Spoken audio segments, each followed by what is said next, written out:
जय श्री कृष्णा फ्रेंड्स, राधे राधे। तो myself here your S G sir here to teach you the 11th 12th BCom and law chapter on my YouTube channel free of cost. तो friends, हालांकि अपना LLP act complete हो चुका है। आज अपन नए स्टार्टिंग करने वाले हैं इंडियन पार्टनरशिप एक्ट की 1932 के बारे में आज अपन स्टार्ट करने वाले हैं। आई थिंक सो आपको LLP एक्ट अच्छी तरह समझ में आ गया होगा। आज अपन न्यू चैप्टर के बारे में पढ़ते हैं, न्यू जर्नी के बारे में पढ़ते हैं, इंडियन पार्टनरशिप एक्ट के बारे में अपन आज जानकारी लेंगे। तो फ्रेंड्स, आई थिंक आपको LLP एक्ट अच्छी तरह समझ में आ गया होगा और आपने नोट्स बना लिए होंगे, आपने वो वीडियो देख ली होगी। अगर आपने नहीं देखी है तो आप प्लीज़ मेरे चैनल पे जाके प्लेलिस्ट पे जाओ और वहाँ पर आपको LLP का पूरा मतलब जितनी मैंने वीडियो बना रखी है मैंने वहाँ पर पोस्ट कर रखी है, आप वहाँ जाके देख सकते हो। तो फ्रेंड, आज न्यू टॉपिक और न्यू जर्नी से पढ़ते हैं। तो देखो, मैं पहले ही बोलता हूँ आपको, अभी दोबारा से समझा देता हूँ। देखो, फर्स्ट ऑफ ऑल लॉ इतना ईजी नहीं है जितना अपन सोचते हैं, ठीक है ना। लॉ में अपन को लिखना भी आना चाहिए, साथ साथ अपन को प्रेजेंटेशन भी करनी आनी चाहिए, साथ साथ अपन को रिवीजन भी आना चाहिए कि हाँ भाई लॉ कैसे रिवाइज होता है, ठीक है ना। रट्टा मार के लॉ कभी भी रिवाइज नहीं होता। देखो, मैं यही बोल रहा हूँ आपको कि अपन अब न्यू जर्नी में है। जिन्होंने LLP का रखा है ठीक है, नहीं कर रखा कोई दिक्कत नहीं है। अभी अपन न्यू जर्नी में बढ़े हैं, न्यू एक्ट के बारे में पढ़ने वाले हैं। तो ऑब्वियसली बात है भाई, अपनी एक नोटबुक बनाओ, LLP एक्ट LLP जैसे इंडियन पार्टनरशिप एक्ट लिखो उसके अंदर, और जो मैं बोलूँ ना वो प्लीज़ हैंड राइट कर लो। अगर मान लो लिख नहीं सकते तो प्लीज़ उनका मेरी वीडियो के अंदर ही स्क्रीनशॉट लो और प्लीज़ उसको एक बार गो थ्रू वीडियो के बाद जस्ट कर लो। सच्ची बता रहा हूँ, इतना कर लो सच्ची में, आपको लो है ना, रियलिटी बोल रहा हूँ, आपके ना माइंड में लो रिवाइज होने लग जाएगा, सच्ची में रिवाइज होने लग जाएगा। और भाई देखो, फर्स्ट ऑफ ऑल मैं आपको हमेशा बताता हूँ कि मैं हमेशा इंट्रोडक्शन पे लेके चलता हूँ, क्योंकि देखो अगर मान लो अपन को ऊपर जाना है, अपन ने पैड़ी पहले नहीं चढ़ी, मतलब फर्स्ट पैड़ी पे अपन ने कदम ही नहीं टेका, तो क्या अपन ऊपर तक पहुँच जाएंगे? ऊपर वाली सीढ़ी ग्रैब कर लेंगे? नहीं ना। एकदम से तो ये नहीं है कि ऊपर चढ़ जाएंगे, नहीं, स्टेप बाय स्टेप चलते रहेंगे ना, तो अपन का पार्टनरशिप एक्ट भी हो जाएगा, LLP भी हो जाएगा, कॉन्ट्रैक्ट भी हो जाएगा, आपका सोगा भी हो जाएगा, आपका कंपनी भी हो जाएगा, आपका नेगोशिएबल, सब सारे एक्ट हो जाएंगे स्टेप बाय स्टेप। समझ रहे हो ना। बस आपको क्या करना पड़ेगा, कंटिन्यूटी देनी पड़ेगी। हर दिन जो मैं वीडियो अपलोड करूँ तो प्लीज़ वो वीडियो देखनी है। हर दिन जो भी मैं काम, जो भी मैं आपको काम दूँ, आपको वो काम करना है, जिससे कि आपका लॉ की प्रिपरेशन बहुत अच्छी तरह हो जाए। तो चलिए भाई, ना कुछ देरी से अपन अपना स्टार्ट करते हैं Indian partnership act. Are you ready for this session? हाँ, मेरे को पता है मेरे SG सर के बच्चे ऑलवेज रेडी रहते हैं पढ़ने के लिए। तो चलिए पढ़ते हैं भाई। देखो, फर्स्ट ऑफ ऑल अपन बात करते हैं क्या, इंडियन पार्टनरशिप एक्ट 1932। तो इंडियन पार्टनरशिप एक्ट आया कब? 1932 के अंदर आया था, ठीक है ना। अब इसके अंदर अपन क्या क्या पढ़ने वाले हैं, इसके अपन पढ़ने वाले हैं what do you mean by partnership. Partnership क्या होती है, ठीक है ना। एलिमेंट ऑफ पार्टनरशिप क्या होते हैं, ट्रू टेस्ट ऑफ पार्टनरशिप क्या होती है, पार्टनरशिप के और डिफरेंट जो अपनी जैसे कंपनी है उनके बीच में डिफरेंस क्या होता है, क्लब के बीच में क्या डिफरेंस होता है, HUF के बीच में, हिंदू अनडिवाइडेड फैमिली के बीच में क्या डिफरेंसेस है, को ओनरशिप के बीच में क्या डिफरेंसेस है, एसोसिएशन के बीच में डिफरेंसेस क्या है, और साथ ही साथ अपन पढ़ने वाले हैं टाइप ऑफ पार्टनर्स के बारे में। ये वाला अपन को रिवीजन करना है, ठीक है ना। तो चलिए दोस्तों, क्या आप मेरी बात सुन रहे हो? क्या आपको इतना समझ में आ रहा है? तो देखो, फर्स्ट अपन को क्या पढ़ना है, डेफिनेशन पढ़नी है किसकी, partnership. What do you mean by partnership, मतलब पार्टनरशिप क्या होती है, पार्टनर्स क्या होते हैं, फर्म क्या होती है, फर्म नेम क्या होता है, फर्म क्या होती है और फर्म नेम क्या होता है। तो आई थिंक सो आपको अच्छी तरह समझ में आ रहा होगा। तो चलिए आपको समझा देते हैं कि भाई पार्टनरशिप क्या होती है, ठीक है ना। आपको समझा देते हैं पार्टनरशिप क्या होती है। तो चलिए एक एग्जाम्पल से समझाता हूँ। देखो, मान लो कि मेरे को एक SG सर का एक SG सर इंस्टीट्यूट मेरे को है ना ओपन करना है, एक SG सर इंस्टीट्यूट ओपन करना है, किसके लिए, CA वाले बच्चों के लिए, CA बच्चों के लिए मेरे को एक SG सर इंस्टीट्यूट ओपन करना है, ठीक है। तो अभी इसमें क्या, हाँ तो सुनो, तो मेरे को एक क्या करना है, SG सर इंस्टीट्यूट ओपन करना है, ठीक है। तो अब मेरे अकेले के बस की नहीं है भाई इतना बड़ा इंस्टीट्यूट ओपन करना।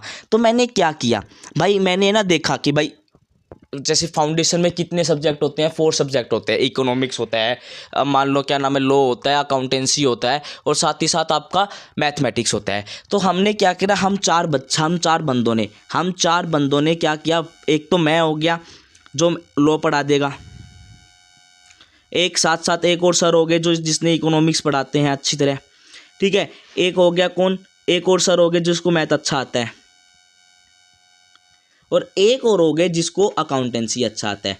तो हम चारों टीचरों ने क्या करा, हमने सब सोचा कि हमें ना एक पार्टनरशिप बनाते हैं। हम एक पार्टनरशिप बनाते हैं और क्या करते हैं, एक पार्टनरशिप बना के हमें ना एक एसजी सर के नाम से इंस्टीट्यूट खोलते हैं अपने कोई एक रेजिडेंशियल एरिया के अंदर। समझ में आ गया। तो क्या हुआ, अब पार्टनरशिप की डेफिनेशन हम अपन पढ़ने वाले हैं। तो हम सब ने क्या करा, हमने वही बोला कि है ना, चलो अपन है ना एक इंडियन पार्टनरशिप एक्ट के तहत है ना अपनी एक पार्टनरशिप बनाते हैं, जिसके अंदर अपन एग्रीमेंट भी बनाएंगे, जिसके अंदर अपन सारी चीज़ें जो एप्लीकेबल होगी, जो यूजफुल होगी, जो चीज़ लॉफुल होगी ना, वो चीज़ अपन अपने उसके एग्रीमेंट के अंदर लिखेंगे। तो इसको क्या बोलते हैं, इन सभी बंदों ने क्या करा भाई, इन सभी बंदों ने मतलब एक जॉइंट, मतलब जैसे अपन बोलते हैं ना कि भाई सारे के सारे बंदे आए, चारों के चारों आए, इन्होंने कहा कि जितना भी प्रॉफिट होगा वो सारे के सारे शेयर करेंगे, ठीक है ना। इसमें क्या कह दिया कि है ना, इसमें जो सर उन्होंने बोले, सभी तीनों ने मिलकर क्या बोला कि सर आप ना क्या करना, आप है ना मैनेजिंग और कर लेना। मतलब मेरे को बोला कि सौरभ सर आप है ना एक काम करना, आप ना अपने जो आपने इंस्टीट्यूट को, जो अपन सारे मिलकर इंस्टीट्यूट खोल रहे हैं ना, आप उसके अंदर ये ना क्या कर लेना, हैम लोल मतलब जो मेन लोल है ना वो आप प्ले करना। मैंने बोला ऐसा क्यों भाई, वो बोले कि सर हाँ आप है ना मैनेजिंग अच्छी कर लेते हो, सर आप है ना मैनेजिंग अच्छी कर लेते हो, तो आप ही मैनेज करना, आप ही मतलब म्यूचुअल एजेंसी का कॉन्सेप्ट है ना वो क्रिएट करना, मतलब आप ही मेन बंदे रहोगे, कोई दिक्कत नहीं है। जैसे मतलब मान लो कि आपको ही अपॉइंट करने पड़ेंगे, कोई बंदा रिसेप्शन पे कौन बैठेगा, आपको ही टाइम टेबल बनाना पड़ेगा, आपको ही सब चीज़ मतलब बनानी पड़ेगी, हम बस ओनली क्लास देने के लिए आएंगे। मैंने बोला ओके भाई ठीक है। तो अब पढ़ते हैं डेफिनेशन में क्या बोलते हैं। देखो अब पढ़ते हैं अपन डेफिनेशन में क्या बोलते हैं, सुनना।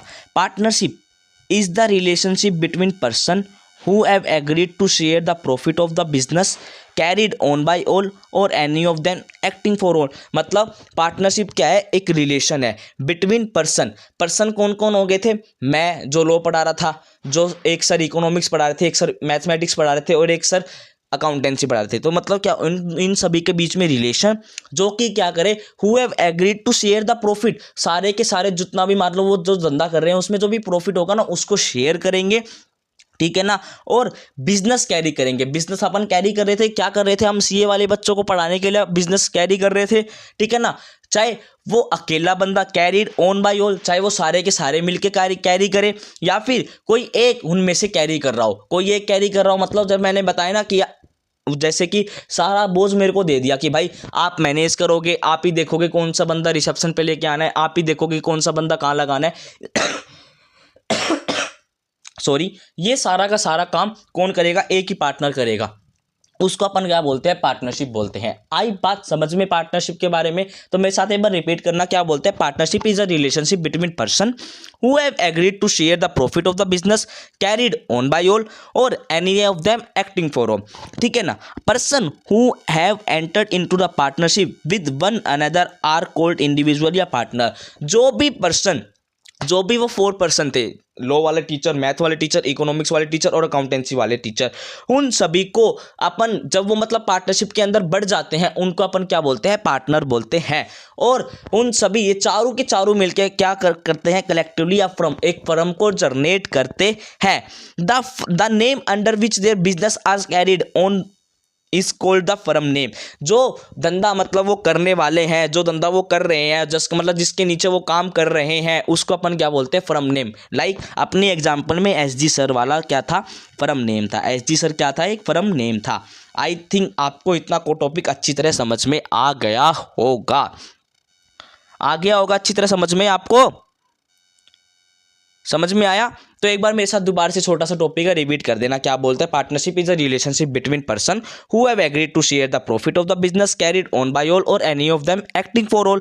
Person who have entered into the partnership with one another are called individually a partner और कलेक्टिवली अ फर्म और the name under which the business are proceed, मतलब आर कैरिड या फिर इज कैरिड, उसको अपन क्या बोलते हैं? फर्म नेम बोलते हैं। आई थिंक सो आपको इतना समझ में आ गया होगा। अब बात करते हैं एलिमेंट ऑफ पार्टनरशिप के बारे में। The definition of partnership contain following 5 element which must coexist before a partnership can came into existence. मतलब 5 एलिमेंट जो कि मेन होते हैं एक पार्टनरशिप को बनाने के लिए। तो फर्स्ट क्या बोलता है? Partnership as an association of 2 or more person. मतलब पार्टनरशिप अकेले बंदे से नहीं चलती। पार्टनरशिप के अंदर 2 या 2 से अधिक बंदे चाहिए ही चाहिए होते हैं। Partnership must be a result of an agreement enter into by all person concerned। मतलब पार्टनरशिप क्या है? एग्रीमेंट के तहत ही बनती है। मतलब पार्टनरशिप अगर अपन बोले ना, पार्टनरशिप इनकॉर्पोरेट कैसी होगी? अपन एग्रीमेंट के तहत ही इनकॉर्पोरेट करेंगे अपन, ठीक है ना। Partnership organise to carry some business. मतलब पार्टनरशिप है ना कुछ बिजनेस, कुछ ना कुछ धंधा करने के लिए जनरेट होगा। ये नहीं है कि अपन ने भाई ऐसे खाली बैठे हैं 4 बंदों ने सोचा कि भाई पार्टनरशिप बना ले। नहीं, ऐसे पार्टनरशिप नहीं बनती भाई। कुछ ना कुछ धंधा करोगे आप, कुछ ना कुछ बिजनेस करोगे, मार्केट में आके आपको कुछ ना कुछ धंधा करना पड़ेगा। उसके लिए ही अपन क्या बोल सकते हैं? पार्टनरशिप बना सकते हैं, अपन पार्टनरशिप को फॉर्म कर सकते हैं। The agreement must share the profit of the business. और इसके अंदर क्या होगा? प्रॉफिट है ना जो बिजनेस का, वो भी शेयर होना कंपलसरी है। प्रॉफिट शेयर होना कंपलसरी है। अगर मान लो कोई भी पार्टनरशिप है, उसने अगर मान लो कोई भी प्रॉफिट शेयर नहीं कर रखा, तो अपन उसको पार्टनरशिप नहीं बोलेंगे। ये अभी आगे पढ़ने वाले हैं अपन क्या है। और business must be carried on by all और any of the acting for all. और जो बिजनेस है ना वो कैरिड कोई एक बंदा भी कर सकता है, या फिर सारे के सारे कर सकते हैं, या फिर कोई भाई सभी की रजामंदी से, कभी सभी की कंसर्न से कोई एक अकेला बंदा भी कर सकता है। आई थिंक सो अभी आपको ये एलिमेंट मतलब ऊपर से समझ में आ गए होंगे। अभी अपन इसके अंदर से पढ़ने वाले हैं। तो चलिए क्या बोलते हैं? Association of 2 or more person क्या बोलता है? Association of 2 or more person क्या बोलता है? देखो, partnership is an association of 2 or more person. Partnership association है किसके? 2 या 2 से अधिक पर्सन का। Again, only person recognised by law can enter into an agreement of a partnership. मतलब क्या बताया गया है? जो भी पर्सन जो कि एक लॉ के तहत रिकॉग्नाइज हो चुका है कि हाँ ये पार्टनर बन सकता है, उसको अपन पार्टनरशिप के अंदर लेंगे। Before a firm, since it is not a person recognise in the eyes of law and can not be a partner. मतलब अगर मान लो कोई भी पार्टनर लॉ के तहत उसको अनुमति नहीं दी कि भाई ये पार्टनर मतलब उसको अनुमति मतलब नहीं मिली कि ये पार्टनर बनेगा। समझ में हो? अगर लॉ के तहत उसको अनुमति नहीं मिली ना कि ये पार्टनर नहीं मतलब बनेगा, तो वो नहीं बन सकता। मतलब लॉ ने उसको मतलब रोक दिया हो कि भाई इसको पार्टनर मत बनाओ, तो वो पार्टनरशिप के अंदर पार्टनर नहीं बन सकता। Again, a minor can not be a partner in the firm. एक जो कोई माइनर है मतलब 18 साल से नीचे वाला बंदा पार्टनर नहीं बन सकता किसके अंदर? पार्टनरशिप के अंदर। But with the consent of all the partner he may be admitted the benefit of partnership. मतलब with the consent of all the partner, मतलब सारे के सारे पार्टनर के कंसेंट से अपन उनको एडमिट कर सकते हैं। किसके लिए? ओनली बेनिफिट के लिए पार्टनरशिप के अंदर। समझ में आया? The partnership act is silent about the maximum number of partner, but section 464 of the Companies Act 2013 has now put a limit 50 partner in a association, a partnership firm। आप समझा दो, आपने इतना बड़ा बोल दिया, ये आपने रामायण स्टार्ट कर दी। प्लीज़ मेरे को समझा दो क्या क्या कर रखते, समझा देता हूँ। देखो क्या बताया गया है। फर्स्ट ऑफ ऑल पार्टनरशिप है ना, पार्टनरशिप 2 या 2 से अधिक बंदों से बनती है, ठीक है ना। जो भी पार्टनर लॉ के तहत रिकॉग्नाइज है वो ही एग्रीमेंट मतलब लॉ के तहत बना हुआ है। मतलब only person recognise by law, मतलब लॉ ने जिसको रिकॉग्नाइज कर रखा है वो ही एग्रीमेंट के अंदर पार्टनरशिप एग्रीमेंट के अंदर पार्टनर बन सकता है। कोई भी पार्टनर जो कोई भी पर्सन है जिसको उसने लॉ ने रिकॉग्नाइज नहीं कर रखा, लॉ ने रिकॉग्नाइज नहीं कर रखा, वो पार्टनर नहीं बन सकता। और इसके अंदर बताया गया कि माइनर है ना, वो पार्टनर नहीं बन सकता किसके अंदर, पार्टनरशिप के अंदर, बट सारे के सारे पार्टनर की कंसेंट से, consent with all the partner he may be admitted to the benefit of the partnership, बस वो बेनिफिट के अंदर ही एडमिटेड हो सकता है। और इसके अंदर बताया गया है कि पार्टनरशिप एक्ट साइलेंट है about maximum number of partner, but section 464 of the companies act वो बताता है कि पार्टनरशिप की लिमिट 50 पार्टनर, मतलब एक साथ 50 बंदे मिलके धंधा कर सकते हैं किसके अंदर, पार्टनरशिप के अंदर। आई बात समझ में, फर्स्ट पॉइंट। सेकंड पॉइंट के बारे में अपन बात करते हैं। सेकंड पॉइंट क्या बोलता है, it may be observe that a partnership must be result of an agreement between two और मोर पर्सन, मतलब बताया गया है कि पार्टनरशिप एग्रीमेंट के तहत ही बनती है। There must be an agreement into by which all the person concern, मतलब सारे के सारे पार्टनर के तहत मतलब एग्रीमेंट बनाया जाता है जिसके अंदर सारी की सारी चीज़ें लिखी जाती है एक पार्टनरशिप की। भाई ये होने वाला है, इनकी PSR ये है, कल को मान लो एक पार्टनर चला गया तो ऐसे ऐसे होगा, कल को मान लो कोई भी पार्टनर मान लो लॉस आ गया तो इतने इतने में डिवाइड होगा, या फिर कोई भी मतलब मान लो कोई भी नया पार्टनर आए तो अपन उसको क्या करने वाले हैं, कोई भी पार्टनर मतलब डेथ होगी उससे अपन क्या करेंगे, कोई भी पार्टनर मतलब अनसाउंड माइंड हो गया, या फिर अपन बोल सकते हैं कि इंसैनिटी हो गया, मतलब जैसे कि मतलब मतलब होता है ना कि इंसैनिटी मतलब वो उसकी औकात नहीं है मतलब लॉस पे करने की, तो अपन क्या करेंगे, सारी की सारी पार्टनरशिप एग्रीमेंट के अंदर लिखी रहती है। This element relate a voluntary contractual nature of partnership, thus the nature of partnership is voluntary and मतलब कॉन्ट्रेक्चुअल, ठीक है ना। Thus an agreement for the which relationship of partnership arise में बी एक्सप्रेस, मतलब एग्रीमेंट होता है वो express होता है। It may be implied from the act done by the partner and from the conduct on form. अच्छा ये return भी हो सकता है, ओरल भी हो सकता है, बट अपन को क्या करना पड़ता है, रिटर्न करना पड़ता है। तो देखो एग्रीमेंट के अंदर क्या क्या बताया गया, एग्रीमेंट क्या बताया गया भाई, क्या बताया गया कि पार्टनरशिप इज द मतलब partnership is the result of agreement between two और more person, there must be an agreement enter into the all partner, सारे के सारे पार्टनर उसके अंदर एग्रीमेंट के अंदर आएंगे, ठीक है ना। जो ये होता है ना ये वॉलेंट्री और कॉन्ट्रेक्चुअल होता है, ये ओरल और राइटिंग में भी होता है, पर अपन प्रेफर किसको करते हैं, राइटिंग को प्रेफर ज़्यादा करते हैं ज़्यादा, ठीक है। ये एक्सप्रेस भी होता है। तो फ्रेंड्स अभी मैं सोचता हूँ अपन है ना इतना ही करते हैं, नेक्स्ट वीडियो में आपको कंप्लीट दोबारा से मैं लेके आऊँगा, अभी थोड़ा इंट्रोडक्शन था। तो thank you, have a nice day. I think so आपको ये वाला लेक्चर भी अच्छी तरह समझ में आ गया होगा। तो बाय बाय, मिलते हैं नेक्स्ट वीडियो में, ओके।